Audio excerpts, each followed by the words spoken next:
Hello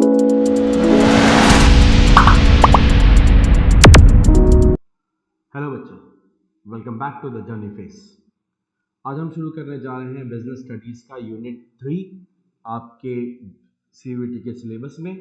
इसका नाम है बिजनेस एनवायरनमेंट। इसका नाम क्या है?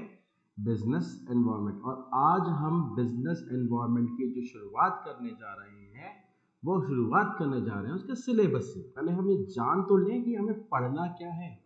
पता चला हम पूरे 12th का पढ़ने बैठ गए, उसको हमें ये पता लगाना है कि हमें बेसिकली पढ़ना क्या क्या है और क्वेश्चन में कैसे उसको फिट इन किया जाएगा और कैसे क्वेश्चन आए हैं और कैसे क्वेश्चन आ सकते हैं। इस लेक्चर में आपको कंप्लीट अंडरस्टैंडिंग मिलेगी चैप्टर की, एज वेल एज कुछ ऐसे क्वेश्चंस बताऊंगा मैं जो एग्जाम में CUET के पूछे जा सकते हैं और पूछे जाएंगे। तो सबसे पहले शुरू करते हैं हम आज अपने फर्स्ट टॉपिक से, जिसका नाम है topic introduction, syllabus introduction of business environment. तो हमें बिजनेस एनवायरनमेंट पढ़ना क्या क्या है बेसिकली। तो हमें पढ़ना है मीनिंग ऑफ बिजनेस एनवायरनमेंट, उसकी इंपॉर्टेंस, एक बिजनेस एनवायरनमेंट के डायमेंशंस, ठीक है, या कंपोनेंट्स कह लो उसे, जो इकोनॉमिक, सोशल, टेक्नोलॉजिकल, पॉलिटिकल और लीगल है। हम एक एक करके डिस्क्रिप्शन पढ़ेंगे और इन्हीं डिस्क्रिप्शन से क्वेश्चंस बनेंगे। मैंने इस लेक्चर को आपके लिए बिल्कुल टू द पॉइंट CUET के पर्सपेक्टिव से बनाया है ताकि आप इसका 100% आउटपुट जनरेट कर पाए। उसके बाद हम पढ़ेंगे इकोनॉमिक एनवायरनमेंट इंडिया में और उस गवर्नमेंट की जो पॉलिसी चेंजेस हैं वो बिजनेस और इंडस्ट्री में कैसे इफेक्ट डाल रहे हैं। लेकिन सिर्फ इफेक्ट डालना नहीं पड़ना, हमें वो इफेक्ट किस रेफरेंस पॉइंट से डाल रहे हैं, उसमें लिबरलाइजेशन क्या रोल आ रहा है, उसमें प्राइवेटाइजेशन का क्या रोल आ रहा है, उसमें ग्लोबलाइजेशन क्या रोल आ रहा है। हमें बेसिकली वो सब पढ़ना है इस चैप्टर में। और ये वन शॉट रिवीजन है किसका? बिजनेस स्टडीज के चैप्टर बिजनेस एनवायरनमेंट का, जिसमें से आपको काफी सारे क्वेश्चन अपने CUET के एग्जाम में देखने को मिलेंगे। और आज हम शुरू करते हैं सबसे पहला टॉपिक इस चैप्टर का, what is the meaning of business environment. Business environment का एक्चुअली में मतलब क्या है? तो जब हम बिजनेस एनवायरनमेंट की मीनिंग की बात करेंगे तो हम यहाँ बात कर रहे हैं कि भाई बिजनेस एनवायरनमेंट है क्या। बिजनेस एनवायरनमेंट कोई भी वो फोर्स, पहले तो एनवायरनमेंट का मतलब समझो। What is term environment? आपके अराउंड जितनी भी चीजें, बेसिक सिखाया जाता है ना क्लास 5th 6th में, व्हाट इज एनवायरनमेंट। आपके अराउंड जितनी भी चीजें हैं वो एनवायरनमेंट है, हाँ या नहीं? अब what is business environment? In a simple term, business के अराउंड जो जो चीजें बिजनेस को अफेक्ट करेंगी वो सब बिजनेस एनवायरनमेंट है। बिजनेस के अराउंड जो जो चीजें बिजनेस को इफेक्ट करेंगी वो सब क्या है? वो सब बिजनेस एनवायरनमेंट है। तो इसमें क्या क्या आएगा? इसमें आएंगे फोर्सेस जो बिजनेस को इफेक्ट करेंगे, इसमें आएंगे फैक्टर्स जो बिजनेस को अफेक्ट करेंगे, और इसमें आएंगे वो इंस्टीट्यूशंस भी जो बिजनेस को इफेक्ट करेंगे, वेदर वो उसके कॉम्पिटिटिव इंस्टीट्यूशंस हो या फिर उसके ऐसे इंस्टीट्यूशन हो उसके सपोर्ट हो, जैसे उसके क्रेडिटर का इंस्टीट्यूशन हो गया, जहाँ से रॉ मटेरियल आता है उसका इंस्टीट्यूशन हो गया। तो basically what is business environment? Business environment is the force और द फैक्टर और the institution. Business environment is the force और द फैक्टर और द इंस्टीट्यूशन जो बिजनेस, जिससे बिजनेस क्या करे, डील करे। क्यों? ताकि वो अपने ऑब्जेक्टिव्स को अचीव कर सके। जिससे बिजनेस क्या करे, डील करे। क्यों? ताकि वो अपने ऑब्जेक्टिव्स को अचीव कर सके। तो in a very simple term, business environment है क्या? बिजनेस एनवायरनमेंट वो फोर्सेस हैं, वो फैक्टर्स हैं, वो इंस्टीट्यूशंस हैं जो जिससे बिजनेस हर रोज डील करता है ताकि वो अपने ऑब्जेक्टिव्स अचीव कर सके। Definition clear? चलिए आगे बढ़ते हैं। अब बिजनेस एनवायरनमेंट ना, देखो बेसिकली दो तरीके से कैटेगराइज किए जाते हैं। कंपोनेंट की बात नहीं, मैं कैटेगराइज करने की बात कर रहा हूँ। तो एक होता है जनरल बिजनेस एनवायरनमेंट या जनरल फोर्सेस कह लो इसको, और एक होता है स्पेसिफिक बिजनेस एनवायरनमेंट या इसको स्पेसिफिक फोर्सेस भी कह सकते हैं, फैक्टर्स भी कह सकते हैं। तो अगर मैं जनरल बिजनेस एनवायरनमेंट की बात करूँ, जनरल का मतलब क्या हुआ कि जो ओवरऑल बिजनेस पे अफेक्ट डाल ही रहा हो, जितने भी इंडस्ट्री में बिजनेस है। तो वो कौन कौन से होते हैं? वो होते हैं इकोनॉमिक, सोशल, पॉलिटिकल, लीगल और टेक्नोलॉजिकल। और ये भी एक क्वेश्चन बन सकता है सीयूटी में कि आपसे पूछा जाए कि आप बताइए कि इन चारों में से जनरल फोर्सेस कौन है। तो आपको 3 ऑप्शंस दे दिए गए दूसरे, और एक दे दिया गया कि भाई हाँ, इकोनॉमिक या लीगल या पॉलिटिकल या सोशल या टेक्नोलॉजिकल, कोई भी इसमें ऑप्शन हुआ तो आपको बताना पड़ेगा कि कौन सा जनरल फोर्स है या जनरल एनवायरमेंट है जो बिजनेस को इफेक्ट डाल रहा है। तो जनरल में अगर मैं बात करूं तो कौन कौन से आते हैं? इकोनॉमिक, सोशल, पॉलिटिकल, लीगल और टेक्नोलॉजिकल। एक एक करके बिल्कुल डिटेल स्टडी करेंगे हम इस सारे जनरल फोर्सेस की आगे, क्योंकि ये ऐसे चीजें हैं जिसके अंदर से भी बहुत सारे क्वेश्चंस बनेंगे सीपीटी एग्जाम में। अब आता है next specific forces. Specific forces वो फोर्स होते हैं जो इंडिविजुअली बिजनेस को इफेक्ट डाल रहे हो, ओवरऑल नहीं, इंडिविजुअली बिजनेस को इफेक्ट डाल रहे हो। जैसे कोई भी एक कंज्यूमर या फिर कोई भी ग्रुप ऑफ कंज्यूमर्स जो बिजनेस को इफेक्ट डाल रहे हो, क्योंकि भाई consumer is a king pin. Consumer business का किंग पिन है, कंज्यूमर बिजनेस का गॉड है, उसके बिना बिजनेस रन भी नहीं करना। तो इसलिए सबसे पहला स्पेसिफिक फोर्स कौन सा होगा? सबसे पहला स्पेसिफिक फोर्स होगा हमारा consumer, whether it is individual और whether it is a group of consumer. दूसरा होंगे हमारे कॉम्पिटिटर्स। ऑब्वियसली कॉम्पिटिटर्स हमारे दूसरे स्पेसिफिक फोर्सेस होंगे, क्योंकि हमें अगर मार्केट में रहना है तो हमें compete तो करना ही पड़ेगा, और वो हमारे ऊपर अच्छे से इफेक्ट डालते हैं। तीसरा आता है गवर्नमेंट।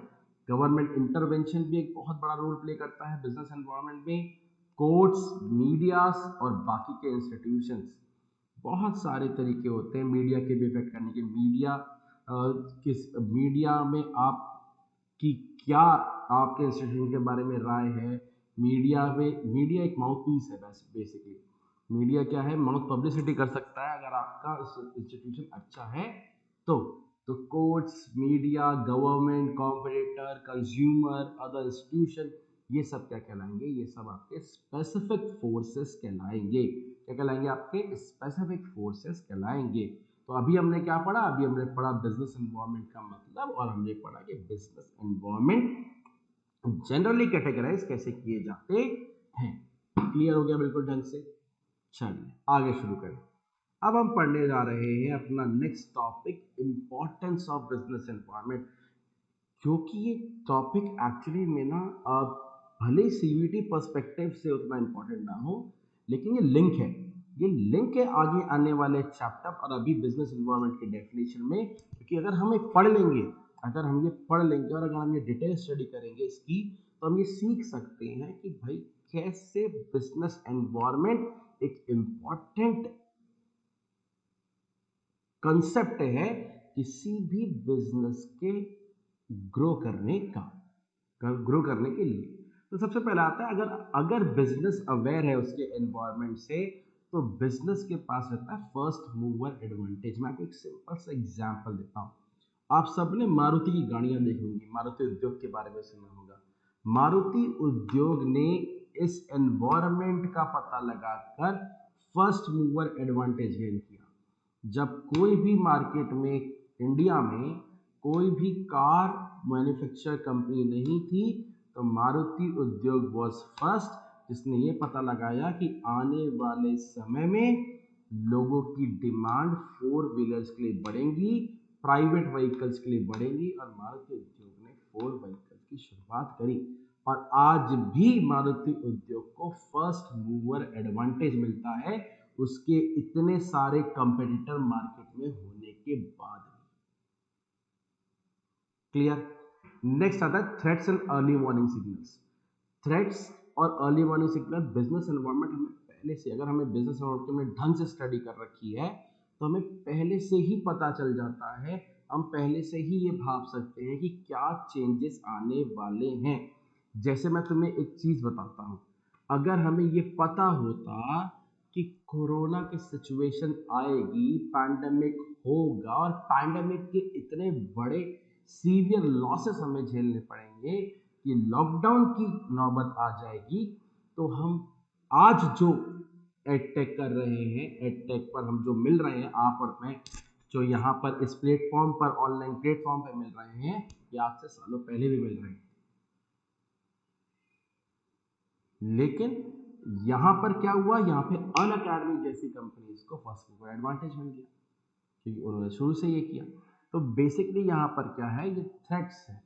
बिजनेस एनवायरनमेंट क्या होता है, बिजनेस एनवायरनमेंट हमें थ्रेट बताता है, हमें बताता है कि भाई आने वाले टाइम पर ये थ्रेट हो सकता है, तो पहले से ही इसके लिए कॉशियस हो जाए। फिर आता है टैपिंग यूजफुल रिसोर्सेस। मतलब बिजनेस एनवायरनमेंट हमें ये बताता है कि भाई हमें जो रिसोर्सेज चाहिए उसमें से क्या यूजफुल है और क्या वेस्टेज है, क्या हमारे काम का हो सकता है, क्या हमारे काम का नहीं हो सकता, और जो हमारे काम का है वो हमें इजीली अवेलेबल भी कैसे होगा। प्लस बिजनेस एनवायरनमेंट हमें रेडी टू चेंज बनाता है। क्या बनाता है? देखो, बचपन में तुमने सुना होगा, कई जगह पे एक कोट सुना होगा, change is only thing which is permanent. हाँ या नहीं? तो ये सत्य है, बिल्कुल ट्रुथ है ये कि भाई चेंज ही परमानेंट है, चेंज होना ही है लगातार। और भाई इकोनॉमी में तो लगातार बहुत फास्ट चेंज आते हैं। इकोनॉमिक सब्जेक्ट ही ऐसा है, बिजनेस सब्जेक्ट ही ऐसा है, डायनेमिक चेंजेस आते हैं, बहुत डायनेमिक सब्जेक्ट है ये, और लगातार चेंजेस यहाँ पर आ रहे हैं। तो यहाँ पर क्या हो रहा है, बिजनेस एनवायरनमेंट अगर किसी बिजनेस ने ढंग से स्टडी किया है अपना, तो उसको ये पता है कि भाई चेंजेस जल्दी जल्दी आएंगे, चीज़ें बहुत फास्ट चेंज होगी, और उस चेंज में हमें कोप अप कैसे करना है वो भी बहुत इंपॉर्टेंट है। क्योंकि कई बार क्या होता है, जैसे मैं तुम्हें एक एग्जांपल देता हूँ नोकिया का और सैमसंग का। एक्चुअली क्या था, नोकिया और सैमसंग दोनों ही पहले जावा फोन चलाते थे, मतलब उनके जो सॉफ्टवेयर थे वो जावा सॉफ्टवेयर थे। लेकिन क्या हुआ, एक टाइम आया जब मार्केट में एंड्रॉयड की शुरुआत हुई, मार्केट में किसकी शुरुआत हुई, एंड्रॉयड की शुरुआत हुई। अब हुआ क्या, सैमसंग ने इसका बिजनेस एनवायरनमेंट बहुत ढंग से स्टडी कर रखा था। सैमसंग एक मीडियोकर फोन था उस टाइम पर, बहुत अच्छे से उसने बिजनेस एनवायरनमेंट स्टडी कर रखा था। और सैमसंग ने क्या किया, उस एंड्रॉयड के बहुत बड़े ड्रास्टिक चेंज को बहुत जल्दी अडॉप्ट कर लिया। और सैमसंग के अडॉप्ट करने का फायदा ये रहा कि सैमसंग ओप्पो वीवो के पहले एक सबसे बड़ा market share holder Android phone selling में था। लेकिन नोकिया ने ये एडवांटेज नहीं लिया। नोकिया ने बिजनेस एनवायरनमेंट ढंग से स्टडी नहीं किया, और उसका ये बहुत बड़ा लॉस है। और सोचो, इतनी बड़ी कंपनी जिस जो लोगों के जीवन का पार्ट रही नोकिया, नोकिया लोगों के जीवन का पार्ट रही। आज भी लोग नोकिया के एग्जांपल्स देखे, भाई नोकिया के फोन इतने अच्छे थे कि साला फेंक के मार दो तो सर फूट जाए सामने वाले का। लेकिन नोकिया बिजनेस एनवायरनमेंट को ढंग से स्टडी नहीं कर पाया, इसलिए वो चेंज को कोप अप नहीं कर पाया। इसीलिए बिजनेस एनवायरनमेंट स्टडी करना इंपॉर्टेंट है, इसीलिए इंपॉर्टेंट है बिजनेस एनवायरनमेंट स्टडी करना। Next, assistance of planning in policy formation. अब जैसे जैसे बिजनेस एनवायरनमेंट आता है ना, बिजनेसेस क्या करते हैं, अपनी प्लानिंग और प्लॉटिंग चेंज कर जाते हैं, अपनी पॉलिसीज चेंज करते चले जाते हैं। अब पॉलिसी चेंज करेंगे तभी तो आगे बढ़ पाएंगे, तभी तो कंपैटिबल हो पाएंगे एनवायरनमेंट के हिसाब से। तो इसीलिए ये बिजनेस एनवायरनमेंट स्टडी करना इंपॉर्टेंट है, ताकि वो अपनी नई पॉलिसी फॉर्मेशन या अमेंडेड पॉलिसी फॉर्मेशन को मार्केट में ला सकें। और सबसे इंपॉर्टेंट पॉइंट इन सब चीज़ों का एक सिंपल कंक्लूजन कि business environment help business to improve. Business environment क्या करता है, बिजनेसेस को इम्प्रूव करने में हेल्प करता है। क्लियर हो गया भाई बिल्कुल ढंग से? This is why business environment, study of business environment is important. बिल्कुल ढंग से क्लियर। अब हम पढ़ेंगे आगे। अब हम पढ़ने जा रहे हैं कंपोनेंट्स ऑफ बिजनेस एनवायरनमेंट, या जिसको हम कह सकते हैं डायमेंशंस ऑफ बिजनेस एनवायरनमेंट। अब हम पढ़ने जा रहे हैं डायमेंशंस ऑफ बिजनेस एनवायरनमेंट। तो बिजनेस एनवायरनमेंट के बेसिकली 5 डायमेंशंस हैं। बिजनेस एनवायरनमेंट एक एक करके हम डिटेल स्टडी करेंगे, और एक क्वेश्चन आपका सीयूटी में नहीं छूटेगा, ये मेरा वादा है। बिजनेस एनवायरनमेंट के बेसिकली 5 डायमेंशंस हैं। सबसे पहला डायमेंशन है हमारा इकोनॉमिक एनवायरनमेंट। एक एक करके स्टडी करेंगे। पहले एक बार नाम पढ़ लेते हैं सबके फेस, ताकि दिमाग में बैठ जाए, फिर हम उसको स्टडी करेंगे। सबसे पहले इकोनॉमिक एनवायरनमेंट, फिर सोशल एनवायरनमेंट, फिर टेक्नोलॉजिकल एनवायरनमेंट, फिर पॉलिटिकल एनवायरनमेंट और लीगल एनवायरनमेंट। और ये सारे ही सिनेरियो, ये सारे ही एक्सटर्नल फोर्सेस या फैक्टर्स बिजनेस को पूरी तरीके से अफेक्ट करते हैं। कैसे करेंगे वो अभी हम आगे पढ़ेंगे, लेकिन इफेक्ट करते हैं। अब सर इसमें से क्वेश्चन कैसे बन सकते हैं सर? ये तो आप जो पढ़ा रहे हैं इसको थ्योरेटिकल फॉर्म में नहीं, ये पूरा कंसेप्चुअल है और इससे 1 मार्कर बहुत आसानी से बन सकते हैं। क्वेश्चन मान लो ये आ गया कि बताओ इन्फ्लेशन जो है वो किस एनवायरनमेंट के अंदर आता है, किस डायमेंशन के अंदर आता है बिजनेस एनवायरनमेंट के, तो क्या बताओगे? पता भी तो होना चाहिए उसके बारे में कि भाई इन्फ्लेशन है या एथिक्स है या मोरालिटी है या फिर स्ट्रक्चरल चेंज है टेक्नोलॉजी में या फिर अनस्टेबल पॉलिटिकल सिनेरियो है। तो भाई साहब ये सारी चीजें जो हैं वो किस डायमेंशन में आती है बिजनेस एनवायरनमेंट की, ये तो पढ़ना पड़ेगा क्योंकि ये क्वेश्चन बनेगा और ये क्वेश्चन बनेगा ही बनेगा। ठीक है, तो आपको ये चीजें ध्यान में रखनी है। अब हम इसकी डिटेल आगे स्टडी करेंगे।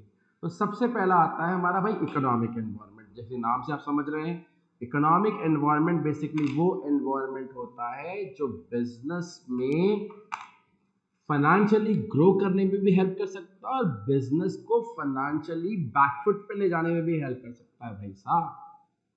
इसलिए it is necessary to study business environment. Clear है भाई? बिल्कुल। आगे तो इकोनॉमिक एनवायरनमेंट में आता क्या क्या? इकोनॉमिक एनवायरनमेंट में इंटरेस्ट रेट आता है, इन्फ्लेशन रेट आता है, स्टॉक मार्केट इंडिसेस आती है, वैल्यू ऑफ रुपीज आती है। अभी देखो अभी बहुत चल रहा है, जो हमारा रुपी है वो लगातार डेप्रिशिएट हो रहा है, तो भाई इसके भी बिजनेस पे इफेक्ट पड़ता है। हम एक एक करके पढ़ेंगे कि इसके क्या इफेक्ट पड़ सकते हैं बिजनेस पे। फिर change in disposable income of people आ रहा है। तो ये सारे जो चीजें हैं ये सब इकोनॉमिक एनवायरनमेंट का पार्ट है। ये जो डायमेंशंस हैं ये इकोनॉमिक एनवायरनमेंट के डायमेंशंस हैं, जो भाई इकोनॉमिक एनवायरनमेंट कैसे इफेक्ट करेगा एक बिजनेस को। तो सबसे पहले देखते हैं करके बात कर लेते हैं कुछ चीजों की। जैसे इंटरेस्ट रेट है, तो भाई इंटरेस्ट रेट कैसे बढ़ेगा? देखो तुम खुद सोचो, मान लो तुम्हारी एक कंस्ट्रक्शन कंपनी है। क्या है? तुम्हारी एक कंस्ट्रक्शन कंपनी है, तो तुम क्या चाहोगे बताओ मुझे? क्या तुम ये चाहोगे कि जो बैंक्स हैं वो जो लोन प्रोवाइड कर रही हैं वो लो इंटरेस्ट रेट पर प्रोवाइड करें या फिर हाई इंटरेस्ट रेट पर प्रोवाइड करें? बताओ, अगर तुम्हारी कंस्ट्रक्शन कंपनी है तो ऑब्वियसली ना तुम यही तो चाहोगे कि वो लो इंटरेस्ट रेट पर प्रोवाइड करें, ताकि ज्यादा से ज्यादा लोग होम लोन लें, ज्यादा से ज्यादा कंस्ट्रक्शन हो, ज्यादा से ज्यादा कंस्ट्रक्शन हाउसेस बिके और कंस्ट्रक्शन कंपनी का ज्यादा फायदा हो। यही तो चाहोगे ना? देखो कैसे इफेक्ट कर रहा है एक इंटरेस्ट रेट एक पूरे बिजनेस को, कैसे इतनी बढ़िया तरीके से इफेक्ट कर रहा है कि भाई जब होम लोन पे लगने वाला इंटरेस्ट कम किया गया, लंबे समय तक उसे कम रखा गया, तो कंस्ट्रक्शन कंपनीज को बहुत फायदा मिला क्योंकि लोगों में घर खरीदने की डिमांड क्या हुई? बढ़ने लगी। हाँ या नहीं? वहीं दूसरी तरफ इन्फ्लेशन रेट की क्या चीजें हो सकती है भाई साहब? अब देखो मान लो तुम्हारे कोई भी इंडस्ट्री हो, कंस्ट्रक्शन तो एक पर्टिकुलर इंडस्ट्री होगी, तुम्हारी कोई भी बिजनेस हो तुम्हारा, अगर इन्फ्लेशन होगा, अगर महंगाई होगी, तो तुम्हारे कॉस्ट ऑफ प्रोडक्शन भी तो बढ़ेगा। हाँ या नहीं? तुम्हारा जो कॉस्ट ऑफ प्रोडक्शन है ऑब्वियस सी बात है बढ़ेगा कि नहीं बढ़ेगा? एक सिंपल सेंस में तुम्हें बताता हूँ। सपोज करो तुम्हारा कंस्ट्रक्शन का काम है, सपोज करो let's take an example of construction, तुम्हारा कंस्ट्रक्शन का ही काम है, तो तुम्हारा जो रॉ मटेरियल आ रहा है एक बिल्डिंग बनाने के लिए वो किसी ना किसी ट्रांसपोर्टेशन के थ्रू तो आ ही रहा होगा ना। और फ्यूल की कॉस्ट लगातार बढ़ रही है, फ्यूल की कॉस्ट बढ़ेगी तो ट्रांसपोर्टेशन कॉस्ट बढ़ेगी, ट्रांसपोर्टेशन कॉस्ट बढ़ेगी तो तुम्हारे रॉ मटेरियल की कॉस्ट बढ़ेगी, तुम्हारे रॉ मटेरियल कॉस्ट बढ़ेगी तो तुम्हें क्या करना पड़ेगा? क्या करना पड़ेगा? तुम्हें अपने जो कंस्ट्रक्टेड हाउसेस हैं उनकी कीमत बढ़ानी पड़ेगी। अगर तुम उनकी कीमत बढ़ाओगे तो क्या होगा? लोगों की डिमांड कम हो जाएगी। क्या कम हो जाएगी? लोगों की डिमांड कम हो जाएगी। तो देखो कितना बड़ा इफेक्ट डाला है। इन्फ्लेशन रेट जो है इकोनॉमी में वो बहुत बड़ा इफेक्ट डालता है, बहुत बड़ा, और साफ दिख रहा है इस वक्त इकोनॉमी में डाल रहा है। कोरोना जब लॉकडाउन खुला, पैंडेमिक के बाद जब लॉकडाउन खुला, तो अभी हम उसको झेल रहे हैं। मैं तुम्हें एक बात बताऊं, रिसेंटली डॉक्टर डूम एक इकोनॉमिस्ट हैं, उनका नाम कोई और कुछ और है लेकिन उनको डॉक्टर डूम कहा जाता है। उन्होंने प्रेडिक्शन किया है कि 2023 में एक लॉन्ग टर्म रिसेशन आने वाला है वर्ल्ड में, which is very very tough. और रिसेशन तब आता है जब इन्फ्लेशन लगातार बढ़ रहा हो और उसको रोका नहीं जा रहा है। नेक्स्ट आता है स्टॉक मार्केट इंडिसेस। ये बहुत बड़ी चीज़ है, बहुत बड़ी चीज़ है स्टॉक मार्केट इंडिसेस। तुम्हें पता है गवर्नमेंट बजट में, जो अभी मैंने रिसेंटली चैप्टर पढ़ाया तुम लोगों को, गवर्नमेंट बजट में बजट प्रपोज करने के पहले जिन्होंने बजट बनाया उन सबको एक जगह पर बंद करके रखा जाता है ताकि वो बाहर न जा सके। क्यों?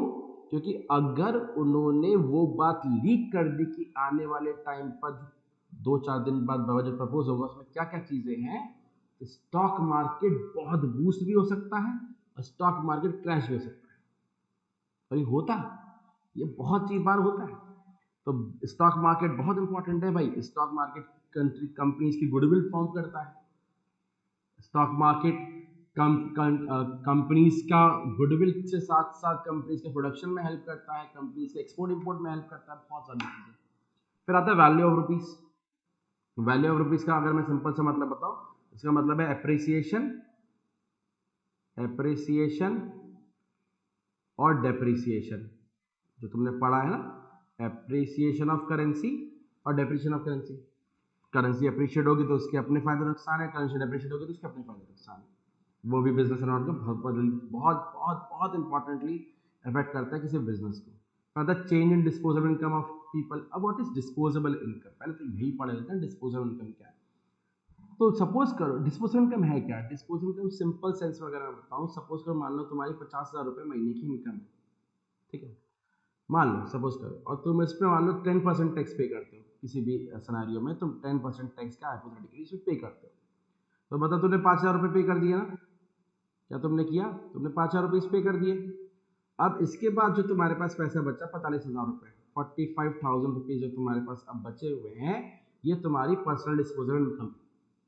45,000 जो बचे हुए हैं ये तुम्हारी क्या है, पर्सनल डिस्पोजेबल इनकम है। अब क्या होगा, अगर बंदे की, अगर एक इंडिविजुअल की पर्सनल डिस्पोजेबल इनकम या सिर्फ डिस्पोजेबल इनकम ज्यादा होगी तो ऑब्वियस सी बात है ना, वो डिमांड ज्यादा करेगा, और डिमांड ज्यादा करेगा तो प्रोडक्शन ज्यादा करना पड़ेगा बिजनेसेस को, बिजनेसेस का फायदा होगा।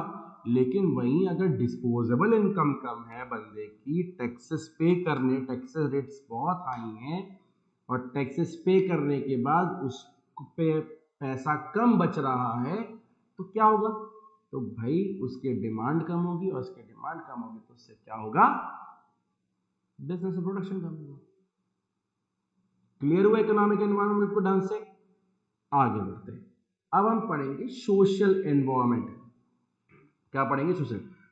कहते ना, तुमने पढ़ा होगा बिजनेस में क्लास 12th में कि बिजनेस है वो सोसाइटी के रिसोर्सेज को इस्तेमाल करके ही आगे बढ़ रहा है। तो बिजनेस की ये रिस्पॉन्सिबिलिटी बनती है कि वो सोसाइटी को पे बैक करे। हाँ नहीं, पढ़ा है ना कि बिजनेसेस जो हैं वो सोसाइटी के रिसोर्सेज को इस्तेमाल करके ही आगे बढ़ रहे हैं। लेबर सोसाइटी से आता है, कैपिटल सोसाइटी से आती है, फैक्टर ऑफ प्रोडक्शन जितने भी हो, चाहे वो लेबर हो, कैपिटल, लैंड हो, ठीक है, एंटरप्रेन्योरशिप हो, सारी सोसाइटी से आ रहे हैं भाई। तो वो सोसाइटी को पे बैक भी तो करेगा। तो ये बहुत चीज़ इंपॉर्टेंट है। जैसे कस्टम एंड ट्रेडिशन बहुत इंपॉर्टेंट होता है सोशल एनवायरमेंट। बताओ कस्टम ट्रेडिशन कैसे एनवायरमेंट इफेक्ट होता है। जैसे सपोज करो कि तुम्हारे यहाँ पर दिवाली का टाइम है, अभी दिवाली का टाइम आ ही रहा है, दिवाली का टाइम है भाई, ठीक है। दिवाली के टाइम पर हम सारे, तुमने देखा होगा आसपास सारे इलेक्ट्रॉनिक शॉप्स पर बड़ी भीड़ रहती है। हाँ या नहीं, बिल्कुल रहती है, क्योंकि हमारा कस्टम ही है, ये हमारा रिवाज है, हमारा कस्टम है कि भाई हम दिवाली के टाइम पर कोई नई चीज़ें खरीदते हैं। सोने चांदी की दुकानों पर भीड़ दिवाली के टाइम पर, इलेक्ट्रॉनिक अप्लायंसेस की दुकानों पर भीड़ दिवाली के टाइम पर, कन्फेक्शनरी की दुकानों पर भीड़ दिवाली के टाइम पर। चलो पटाखा तो एक सीजनल बिजनेस हो गया, जो एक्सप्लोजिव्स होते हैं, जो क्रैकर्स होते हैं, वो तो एक सीजनल बिजनेस हो गया, लेकिन जो ये बाकी जो ये पूरे साल बिजनेस चलते हैं, इनका ट्रेंड, इनका बूम पीरियड कब आ रहा है भाई? इनका बूम पीरियड आ रहा है दिवाली के टाइम पर। अब क्यों आ रहा है? क्योंकि कस्टम्स और ट्रेडिशंस बिजनेस को डायरेक्टली इफेक्ट करता है, डायरेक्टली। तो ये सोशल इन्वायरमेंट है, ऐसी सोसाइटी की एक्सपेक्टेशन क्या है बिजनेस से, सोशल ट्रेंड्स कैसे हैं इस वक्त, सोसाइटी कैसे आगे बढ़ना चाह रही है। जैसे मैं सोशल ट्रेंड का बहुत सिंपल एग्जांपल देता हूँ, सोशल ट्रेंड का बहुत अच्छा एग्जांपल। पैंडेमिक के बाद हुआ क्या, लोग हेल्थ कॉन्शियस ज्यादा हो गए, हाँ या नहीं? लॉकडाउन खुला, लॉकडाउन के बाद लोग हेल्थ कॉन्शियस ज्यादा हो गए, तो अब क्या हो रहा है? लगातार ऑर्गेनिक फूड की डिमांड, लगातार सप्लीमेंट्स की डिमांड, ये क्या हो रही है? बूस्ट हो रही है, हाँ या नहीं? लगातार नई नई जिम्स खुल रही हैं ताकि लोग वहां पर जाएं, एनरोल करें अपने आप को। वो बात अलग है कि 15 दिन बाद फिर एनरोलमेंट का कोई फायदा नहीं होता, पैसे वैसे चले जाते हैं, तुम देख ही रहे होगे मुझे। लेकिन हाँ, क्या हो रहा है यहाँ पर? यहाँ पर सोशल ट्रेंड जो है वो एक बहुत बहुत क्या डायरेक्ट इम्पैक्ट डाल रहा है बिजनेस की परफॉर्मेंस पर। क्लियर हो गया भाई सोशल एनवायरनमेंट कैसे इम्पैक्ट कर रहा है? चलिए भाई आगे बढ़े। अब आता है टेक्नोलॉजिकल एनवायरनमेंट। टेक्नोलॉजिकल एनवायरनमेंट कैसे बिजनेस को डायरेक्ट इम्पैक्ट करता है, मैं तुम्हें बहुत मतलब पर्सनल दिल को छूता हुआ एग्जांपल दूंगा। मतलब जो मेरे दिल को छू रहा है एग्जांपल, वो एग्जांपल तुम्हें दूंगा मैं भी। तो साइंटिफिक इंप्रूवमेंट, इनोवेशन बहुत इंपैक्ट करता है बिजनेस को। New methods and techniques of operation बहुत इंपैक्ट करते हैं बिजनेस को। मैं तुम्हें एक सिंपल एक बेसिक आइडिया देता हूँ। जब when I was in school and college, मैं साइबर कैफेज जाया करता था इंटरनेट का यूज़ करने। तो उस टाइम पर साइबर कैफेज में 10 रुपये पर आवर के हिसाब से चार्जेस लेते थे, और मैं साइबर कैफेज जाता था ताकि मैं वहाँ पर क्या कर सकूँ, अपने आप का इंटरनेट का इस्तेमाल करके नॉलेज गेन कर सकूँ या किसी से कम्युनिकेट कर सकूँ, फेसबुक चला सकूँ। उस टाइम पर फेसबुक बहुत चलता था। लेकिन क्या हुआ, टेक्नोलॉजी शिफ्ट हुई, इंटरनेट कंप्यूटर से सेलफोन्स में आया, सेलफोन्स की कॉन्फ़िगरेशन लगातार इम्प्रूव होती चली गई। अब हर बच्चे के हाथ में, हर एक इंडिविजुअल के हाथ में फ़ोन है, और हर एक इंडिविजुअल के हाथ में इंटरनेट है। तो हुआ क्या, एक टेक्नोलॉजी शिफ्ट की वजह से इतने सारे लोगों का साइबर कैफे का बिजनेस खत्म हो गया। ये इम्पैक्ट है टेक्नोलॉजिकल एनवायरनमेंट का। समझ रहे हो? ये इम्पैक्ट है, क्योंकि मेरे खुद, मैं एक जगह जाता था इंटरनेट कैफे में, उनसे मेरी काफ़ी अच्छी जान पहचान थी। आज उनके कोई साइबर कैफे का बिजनेस नहीं है, तो उन्होंने एक प्लेइंग एरिया खोल लिया अपना उसी में, और वो गेम खिलवाते हैं सबको। आगे, तो ये तो था मैं टेक्नोलॉजिकल एनवायरनमेंट। अब आता है हमारा नेक्स्ट एनवायरनमेंट, पॉलिटिकल एनवायरनमेंट। तुम देख रहे हो भाई साहब, पॉलिटिकल एनवायरनमेंट बहुत ज़्यादा इम्पैक्ट डालता है, मतलब बहुत ही ज़्यादा इम्पैक्ट डालता है बिजनेसेस पर। मैं इसका बेस्ट एग्जांपल देता हूँ। आप सब एलन मस्क को जानते होंगे, जानते कि नहीं जानते? अब पॉलिटिकल पॉलिसीज जो होती है ना, जो गवर्नमेंट का एटीट्यूड है टुवर्ड्स द बिजनेस, वो बहुत इंपॉर्टेंट है। जैसे टेस्ला कंपनी एलन मस्क की।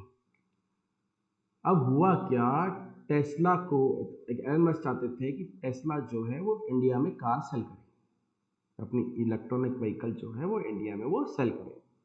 लेकिन इंडियन गवर्नमेंट का एटीट्यूड टुवर्ड्स बिजनेस ये है कि भाई आप यहाँ पे बिल्कुल अपनी कार सेल करिए, टेस्ला आप बिल्कुल इंडिया में सेल करिए, लेकिन यहाँ पे आप मैन्युफैक्चर करिए। बिल्कुल सही बात है, इंडियन गवर्नमेंट की बिल्कुल सही बात है। अगर वो मैन्युफैक्चर यहाँ पे करेगा तो उससे क्या होगा, जॉब जनरेट होगी, इंफ्रास्ट्रक्चर डेवलपमेंट होगा। हमें वो कार, जो सेम कार है जिसमें हम इम्पोर्ट ड्यूटी देंगे, जिसमें हम बहुत सारे खर्चे और जोड़ेंगे, वो हमें उससे सस्ती पड़ेगी। तो बिजनेस का एटीट्यूड, गवर्नमेंट का एटीट्यूड है टुवर्ड्स द बिजनेस।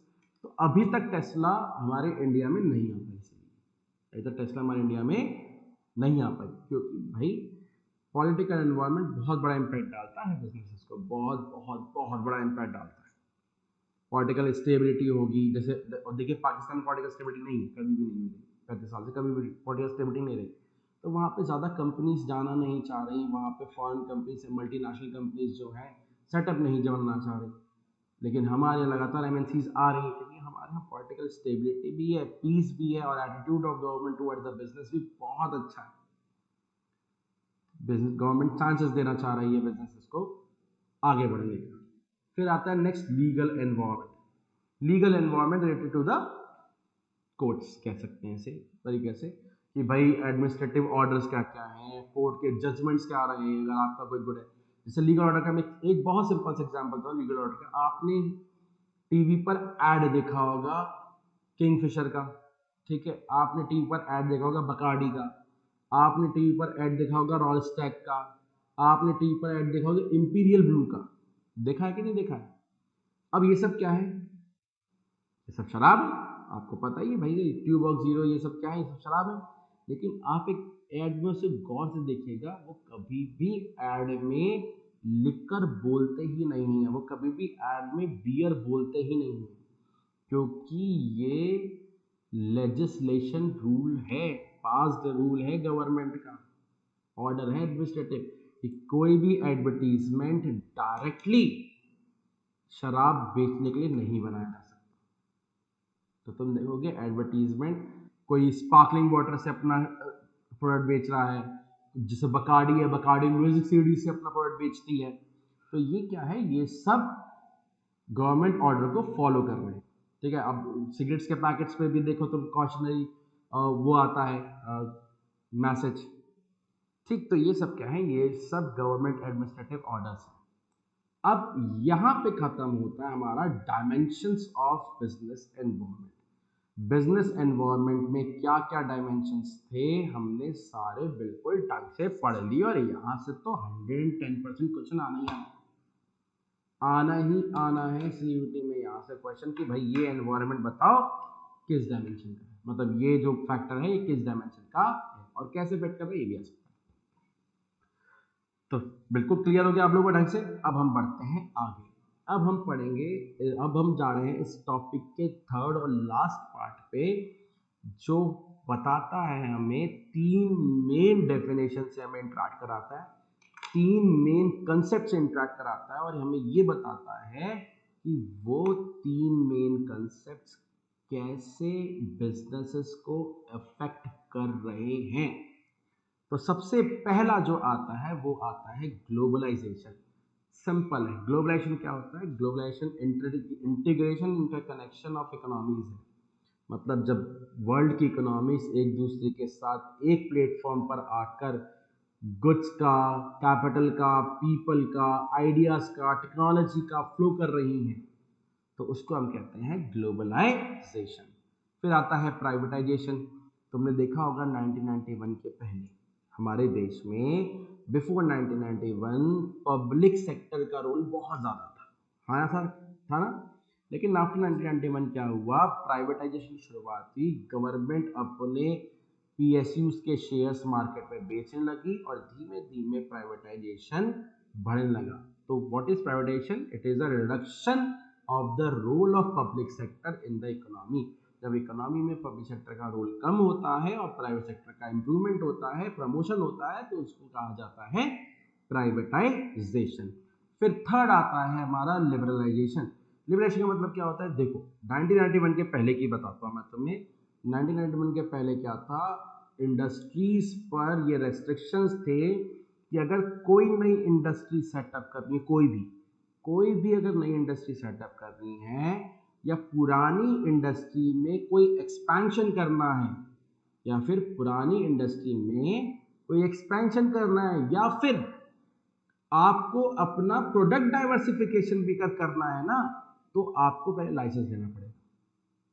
क्या लेना पड़ेगा? आपको पहले लाइसेंस लेना पड़ेगा। अब लाइसेंस लेने के लिए बहुत सारे प्रोसेस होते हैं, आपको पता ही है। पर लेकिन 1991 के बाद क्या कर दिया गया? Through liberalisation. What is the term liberalisation? Liberalisation का मतलब होता है freeing the industries from unnecessary control. जो गवर्नमेंट का अननेसेसरी कंट्रोल है उससे इंडस्ट्रीज को फ्री करना क्या कहलाता है? लिबरलाइजेशन कहलाता है। अब हम पढ़ने जा रहे हैं कि जो ये पॉलिसी शिफ्ट हुआ है आफ्टर 1991, इसका बिजनेसेस पर और इंडस्ट्रीज पर कैसे और क्या इम्पैक्ट पड़ा है। क्या पढ़ने जा रहे हैं हम? आफ्टर 1991 जो ये लिबरलाइजेशन, प्राइवेटाइजेशन और ग्लोबलाइजेशन हुआ है, इसका बिजनेसेस पर और इंडस्ट्रीज पर कैसे और क्या इम्पैक्ट पड़ा है। जैसे मैं तुम्हें बताता हूँ, सबसे पहला ग्लोबलाइजेशन का इम्पैक्ट क्या पड़ा, मैं तुम्हें बताता हूँ कि ग्लोबलाइजेशन क्या इम्पैक्ट पड़ा, ग्लोबलाइजेशन का इम्पैक्ट क्या पड़ा। तो तुम एक चीज गौर करो, जब 1991 का ग्लोबलाइजेशन हुआ, जब वर्ल्ड में इकोनॉमी से हम ट्रेड करने लगे, तो हमारे पास सबसे बढ़िया चीज जो हमारे पास साथ आई वो आया टेक्नोलॉजिकल एडवांसमेंट। हाँ या नहीं? आज टेक्नोलॉजिकल एडवांसमेंट की वजह से हम मिनिमम कॉस्ट में मैक्सिमम प्रोडक्शन कर सकते हैं। हाँ या नहीं? बिल्कुल हाँ या नहीं? मिनिमम कॉस्ट में क्या कर सकते हैं, मैक्सिमम प्रोडक्शन कर सकते हैं। ये है ग्लोबलाइजेशन का फायदा जो हमें मिला है। फिर आता है नेसेसिटी फॉर चेंज। ग्लोबलाइजेशन, अब न्यू इंडस्ट्री पॉलिसीज आई, ठीक है, फर्म्स के काम करने का तरीका भी चेंज हो गया, चाहे वो लिबरलाइजेशन से हुआ हो, प्राइवेटाइजेशन से हुआ हो, ग्लोबलाइजेशन से हुआ हो, फर्म के काम करने का तरीका चेंज हो गया। जैसे मैं तो बताता हूँ, अब क्या होता है, पहले जो प्राइस डिसाइड होता था, पहले जो गुड्स एंड सर्विसेज का प्राइस डिसाइड होता था वो बेसिकली होता था गवर्नमेंट के थ्रू। लेकिन आफ्टर 1971 जब लिबरलाइज कर दिया गया मार्केट को, खास करके लिबरलाइज कर दिया गया मार्केट को, प्राइवेटाइजेशन ग्लोबलाइजेशन नहीं कहेंगे यहाँ पे, क्या कर दिया गया, लिबरलाइज कर दिया गया मार्केट को, तो क्या हुआ, मार्केट में जो गुड्स की प्राइस थी वो मार्केट फोर्सेस से डिसाइड होने लगी। किससे डिसाइड होने लगी? मार्केट फोर्सेस के थ्रू डिसाइड होने लगी, जिसको हम कहते हैं डिमांड एंड सप्लाई। अब मार्केट, जिसकी ज़्यादा डिमांड होगी मार्केट में, उसकी प्राइस भी उतनी ज़्यादा होगी। तो ये क्या है, ये बिजनेस एनवायरनमेंट को बहुत, मतलब बहुत इम्पॉर्टेंट चेंज है ये, जो बिजनेसेस को एनेबल करता है कि अपनी पॉलिसीज को मॉडिफाई कर सके टाइम टू टाइम, और ऑपरेशंस को भी मॉडिफाई कर सके। नेक्स्ट भाई, लिबरलाइजेशन में जो मैंने ये बात आपको बताया, लाइसेंसिंग का प्रोसेस था, तो ये लिबरलाइजेशन का ही है, ठीक। तो जब डी लाइसेंसिंग करी गई, क्या किया गया, डी लाइसेंसिंग करी गई, मतलब अब लाइसेंस लेने का उतना इशू नहीं रहा, कुछ इंडस्ट्रीज को छोड़कर बाकी इंडस्ट्री में लाइसेंस की जरूरत नहीं है। तो एंट्री हुई फॉरेन फर्म्स के इंडियन मार्केट में। इसकी एंट्री हुई फॉरेन फर्म्स के इंडियन मार्केट में एंट्री हुई, और जैसे ही इंडियन मार्केट में फॉरेन फर्म्स की एंट्री हुई, इंडियन मार्केट में कंपटीशन इंक्रीज होने लगा। क्या होने लगा, इंडियन मार्केट में कंपटीशन इंक्रीज होने लगा। समझ में आ रहा है ना? देखो कैसे लिबरलाइजेशन, ग्लोबलाइजेशन और प्राइवेटाइजेशन इफेक्ट डाल रहे हैं किस पर, इंडियन मार्केट पर, इंडियन बिजनेसेस पर। फिर आता है reduction budgetary support to public sector. यहाँ पे आता है हमारा प्राइवेटाइजेशन। क्या आता है हमारा, प्राइवेटाइजेशन। पहले क्या था, बिफोर 1991 गवर्नमेंट जो बजट बनाती थी उसमें से बहुत बड़ा हिस्सा पब्लिक सेक्टर को एलोकेट किया जाता था। उन पब्लिक सेक्टर को भी एलोकेट करना पड़ता था जो लॉस मेकिंग पब्लिक सेक्टर थे। क्या थे, लॉस मेकिंग पब्लिक सेक्टर। लेकिन क्या हुआ, प्राइवेटाइजेशन की वजह से जो पब्लिक सेक्टर में एलोकेशन ऑफ रिसोर्सेज है उसको क्या कर दिया गया, कम कर दिया गया। तो जो पब्लिक सेक्टर सरवाइव कर रहे हैं, अगर उनको ग्रो के लिए, तभी उनको रिसोर्सेज एफिशिएंटली प्रोवाइड किए जा रहे हैं। लेकिन जो लॉस मेकिंग पब्लिक सेक्टर्स है उनको गवर्नमेंट उनके शेयर्स मार्केट में बेच रही है, डिसइन्वेस्ट कर रही है। बिल्कुल ढंग से क्लियर। नेक्स्ट आता है मार्केट ओरिएंटेशन। पहले क्या था, एक अर्लियर सेलिंग कंसेप्ट क्या था, फेमस था मार्केट में, मार्केटिंग कंसेप्ट का, जो अब धीमे धीमे चेंज हो रहा है। अब मार्केट में गुड्स एंड सर्विसेज जो प्रोड्यूस होते हैं वो कस्टमर के हिसाब से प्रोड्यूस होते हैं। उसके लिए पहले मार्केटिंग रिसर्च लगती है, एडवर्टीजमेंट लगता है, आफ्टर सेल सर्विसेज होती है। पहले क्या था, आपने सामान बेचा, जो बनाया वो बेच दिया, एग्रेसिव सेलिंग आपने कर ली। लेकिन अब मार्केट लगातार चेंज हो रहा है। मैं तुम्हें एग्जांपल देता हूँ। पहले फोन्स आते थे, तो फोन्स की क्या क्वालिटी थी कि भाई उठाया, बात कर ली, हो गया। फिर क्या हुआ, फोन में क्या नया चीज आया, फिर आया एसएमएस, फिर और क्या आया, फिर आया मल्टीमीडिया, फिर और क्या, लगातार कस्टमर की डिमांड बढ़ रही है, तो प्रोड्यूसर भी चेंज ला रहा है मार्केट रिसर्च करके। फिर आया कैमरा, कैमरे के बाद आया ओएस नया एंड्रॉयड जो और ज़्यादा, फिर आया टच स्क्रीन फोन आ गए, एंड्रॉयड आ गया, एंड्रॉयड में मल्टीपल कैमराज आ गए। अब तो भाई डीएसएलआर की जरूरत ही नहीं है, फोन का कैमरा इतना सुंदर है आजकल। तो क्या हो रहा है, मार्केट ओरिएंटेशन जो है वो भी चेंज हो रहा है। पहले प्रोडक्ट बना के बेचना जरूरी था, लेकिन अब प्रोडक्ट बनाने के पहले ही मार्केट शुरू हो जाता है, मार्केट रिसर्च शुरू हो जाती है, बिजनेस का काम शुरू हो जाता है। क्लियर? तो ये सारी चीजें जो थी, ये था हमारा ग्लोबलाइजेशन, प्राइवेटाइजेशन और लिबरलाइजेशन का impact on businesses and industry. और इसी के साथ खत्म होता है हमारा लेक्चर, जिसमें से आज हमने पढ़ा बिजनेस एनवायरनमेंट, सीयूईटी के बिल्कुल टू द पॉइंट बातें, सीयूईटी ओरिएंटेड। और इसको पढ़ने के बाद आप गारंटी एक एक क्वेश्चन बिजनेस एनवायरनमेंट से सॉल्व करेंगे। Thank you so much everyone.